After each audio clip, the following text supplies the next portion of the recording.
All right, here's a few news articles that I thought were interesting. So, a Republican group of some sort protested the Biden tax student debt relief program with an extremely flimsy legal argument. The fundamental problem here being standing. It's very hard for anyone to prove that they are injured by this. Someone had a sort of twisted idea that it would somehow increase their state taxes, and that went to Amy Coney Barrett, who was the Supreme Court justice considering cases that are filed on that basis, and she refused to grant short-term relief. They have to prove that you must immediately block this law from taking effect while this goes through the court, like an immediate injunction, and she refused that. So this does not clear this program at all. There are still significant legal challenges, but the program may take effect, may proceed, until it is proven in court that it is illegal and blocked, if indeed that ever happens. And I think, from what I understand, the issue of standing is in fact very big. It is almost certainly true that Biden does not have the power to do this, which is what he said a month ago, and what Pelosi said a month ago. But they seem to have realized that even though he doesn't have the power to do it, nobody has the power to stop him. So, while not exactly the same thing, that may amount to the same thing in practice. So anyway, the program continues. This is Kevin Mitnick, very famous guy. He was America's #1 most wanted hacker in the 90s, and he teaches a lot of security awareness training now. And he has some tips for an ordinary person to use, and I thought these were pretty good tips. The #1 is just what I would say: use a password manager, so you quit using like the same password on every website. That's probably the simplest thing you can do. And then he has a few other good ideas. Like if you really want to be secure, you should get a second computer like a Chromebook and use that for your online banking, and don't use the same machine for social networking. And that's a pretty good idea too, I must say. I doubt very many people care enough to do that, but if you did that, I'm sure that would make you a whole lot safer. So I thought they were reasonable tips. This I was fascinated by. I got a PhD in physics, but I never did much particle physics. I learned some of it, and I found it very confusing, very baffling, and I wasn't really very interested, and I went off and did condensed matter physics with semiconductors and eventually computer models of the human brain and things like that. But here they explain stuff which I've always wondered about. So that in the very early days, the proton was just seen as a single particle with a positive charge and a certain mass, and if all you do is measure it from a distance, that's all you see. But then if you slam really high energy particles into it and have them bounce off, you can see what's in there. So, and if you do that, you find that it's made of 3 quarks. And so that's what you see. With a high energy collision, you'll find there's 3 quarks in there that add up to it. And my intense video uploads blew the circuit breakers. Yeah, I don't think that was it. Anyway, but yeah, there was a power outage last night. Anyway, it's really quite, so it turns out this was the model that came on after that one, a simple model where you have 3 quarks that add up to the right amount of charge and the right amount of mass, and that turns out to be a vast oversimplification. And what we're finally doing here is we're understanding the strong nuclear force, which has been pretty much unknown forever. Something holds nuclei together, and we really don't know much about it because we can't probe inside that narrow distance, but now we can with high energy collisions. And what they're finding is this is actually a very complicated soup. This is a quantum chromodynamics. A complicated soup of particles, like a cloud of particles, are hopping in and out of reality, jumping out of the background, like fish, and creating a cloud of particles with different colors, which is why they call it quantum chromodynamics. And they're making some progress in understanding the internal structure of the proton, which they say is extremely complicated, and they say it is the only stable composite particle in the world. All the other particles that don't decay cannot decay, like an electron. An electron is not made of smaller things. That's it. So it can't decay. But a proton is made of smaller things, and yet it does not decay. And so the strong nuclear force, from what little I understand of it, they say other forces like gravity get weaker when you move further away. The strong nuclear force gets stronger when you move further away, which is what happens if you have people tied to the center by particles tied to the center by spring or like a rubber band. So that's why nothing can ever really escape. It's anyway.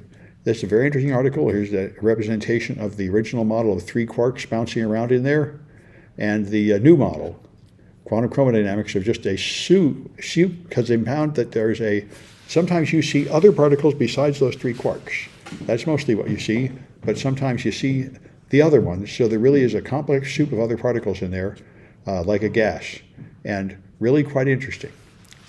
And the one thing that is pretty mind-blowing is that these charm quarks that appear weigh more than the entire proton.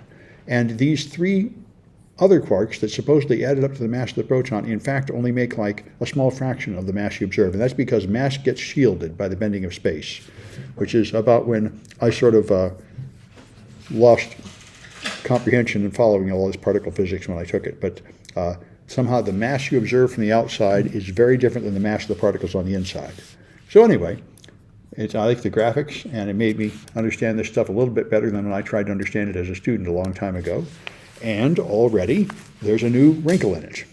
These guys made a measurement of the polarizability of a proton.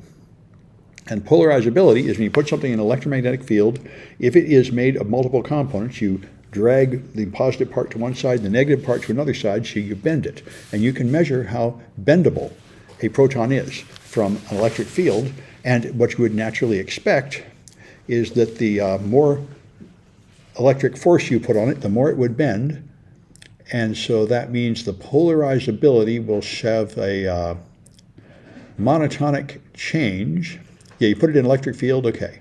They tried they use commercial Compton scattering. You hit it with a beam of electrons, and then you change the energy of the electrons. And so you expect the interaction to have a smooth monotonic decay. So I think higher energy creates less scattering or something. It goes the other way. And you find that is not true. It is monotonic, and then it has a peak and comes down. And that means it is not a simple structure at all. There is something special in there, which you hit at a certain level of energy, which creates a sudden burst of resistance. And so that again suggests that there's something very complicated inside a proton that is not understood at all. And like I said, it's what we get. For the first time, I think, we're finally making any progress analyzing the strong nuclear force. We never have known how it worked at all. Just incredibly simple models sufficed to observe what little we could see with previous experiments. And now that we're looking at it, it is all full of weird properties. And of course, those are very fundamental properties that hold together all particles. So there may be all sorts of interesting applications for it. Anyway,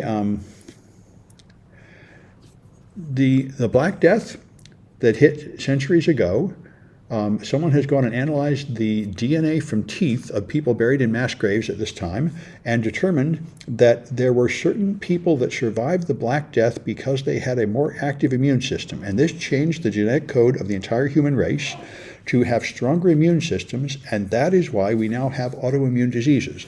The people that survived had stronger immune systems, and all these many diseases like diabetes, arthritis, multiple sclerosis, perhaps Alzheimer's, are all caused by the overactive immune system that we have inherited from that time, because of course those are diseases that hit you later in life, and that was not an important issue back then. It was important to live through the Black Death. So an interesting hypothesis, makes some sense, and they have some evidence for it. So the reference code for SHA-3, which was published with the definition of it. They give you code to use, many libraries use it, and that reference code contains a buffer overflow vulnerability. No one noticed for all these, like 20 years. And therefore it affects a whole bunch of packages that used the reference code. That's why it's there. I always tell people, never write your own crypto code. Use the standard code you can trust. Well, that's what people did, and it turned out that it had a flaw. So anyway, that's seems to have been patched on a lot of systems. Yes, the immune system, that's it, Mastiff. The immune system is so strong it sometimes attacks the body itself, but that's a small price to pay for it to more vigorously attack bubonic plague, I think. And this is an interesting article in Rolling Stone. There was a guy who was a spy, covered espionage and international espionage and terrorists and stuff, and did very well at it, and then suddenly, earlier this year, retired with no explanation, was gone, his home was raided, he's vanished.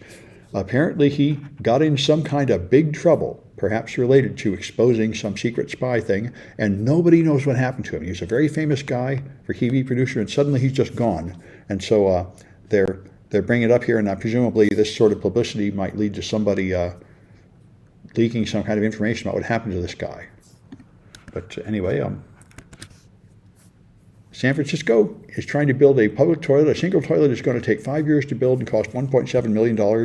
They go through the San Francisco bureaucracy, which is, of course, mind-numbing. It has to be approved by all sorts of things and so on. Of course, the issue is downtown is all full of drug addicts and homeless people. There are plenty who's going to use it, and so they make ones that automatically clean themselves and stuff. They have a big deal doing it.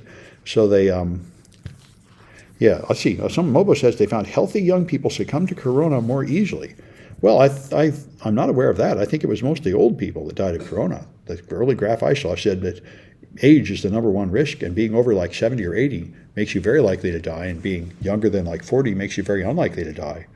But anyway, so this is the madness of San Francisco that can drive us all nuts. And in case you feel like you want to solve this by going to the red states, then you can look at Texas. So Texas had the Uvalde shooting, where the police just let the shooter kill all the kids, and none of them can dare say that you should ever take away anybody's guns. But they shot up the bodies so badly they were just pulped, and they couldn't even tell who the kids were. So that Texas is now sending DNA kits home so parents can give them their kids' DNA so they'll be able to identify them after they get blown to bits in a shooting. That's the government's response to the school shooting. So that is sort of mind-numbing, but that is the way it is in Texas. Just like over here, actually doing anything about a drug addict on the street is utterly forbidden. That's the way they feel about guns down there. It's just unthinkable to do anything about guns. It's just their religious belief. So anyway, all right, that's enough of this. Let's move on to the official